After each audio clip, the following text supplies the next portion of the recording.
Steve, truth or fiction? Security teams need to change the way they work.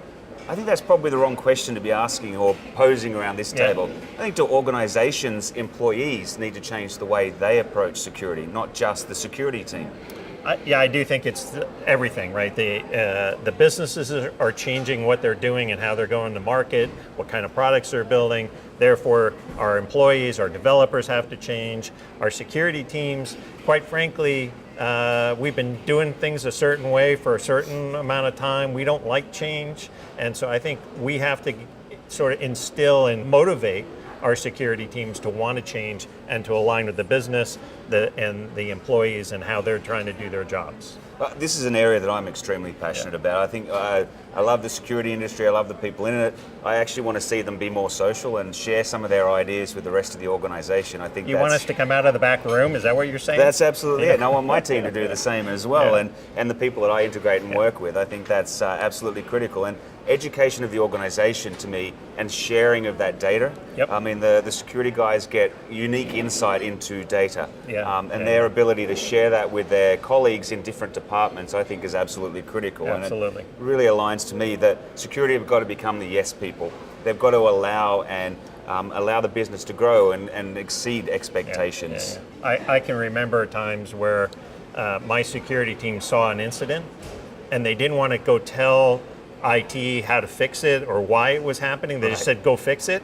And I had to literally kick them in the you-know-what and get them to sit in front and explain the why, which gets people motivated to actually do something about the problem. Absolutely critical to the organization's ability to move into this digital world. I mean, digital means everything's exposed and you start to lock things down post-exposure, I guess. And I think for security teams, they need to learn a new set of skills around dev and how to actually build security modules that they give to people that enables them to do something securely. So we have to change that part of our culture from sitting around saying what you should do and how you should do it to actually doing it for them and with them. And that's part of the security cultural change that I think we're going through. Another thing I think that's changing is how we do partnerships within the business.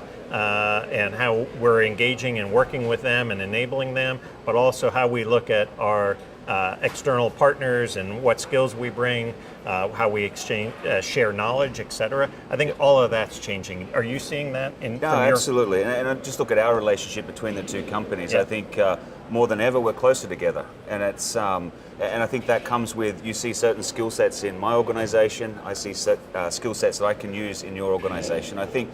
That's an interesting model. We actually wrote an ebook about that about 18 months ago, where the changing dynamics of partnerships within organizations. So ours has been a long enduring one and many more years to go on it, but there's going to be other partnerships that we look at outside that maybe there's some consulting work that we need to do. So we team up with a consulting company and then separate once the project's done. So partnership to me is critical to business success, and I think for the outcome for the client as well. Absolutely, and the diversity of experiences and viewpoints, I think makes all of us from a security perspective much, much stronger. Agreed.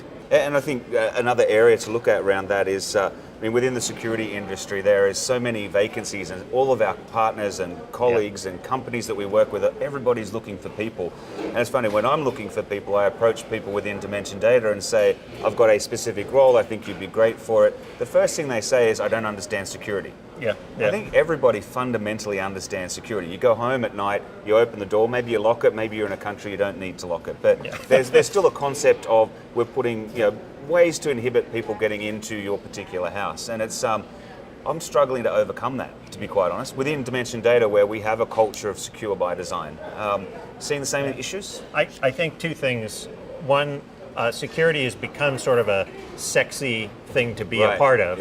And so getting people to want to talk to me as a security leader is easier than it used to be. And number two, when I go look for somebody, I try not to talk to them about the security things, but I want to understand, are they problem solvers? Are they puzzlers? Do they think about how things fit together? Are they inquisitive? And do they want to learn something new? And if I can find that kind of person, the puzzler, the learner, then I'm going to probably be able to create and mold a really effective security person. Absolutely. So I think the answer to the truth or fiction is it's truth. The organisations have to change, and the people within, the employees, the users within that organisation need to change.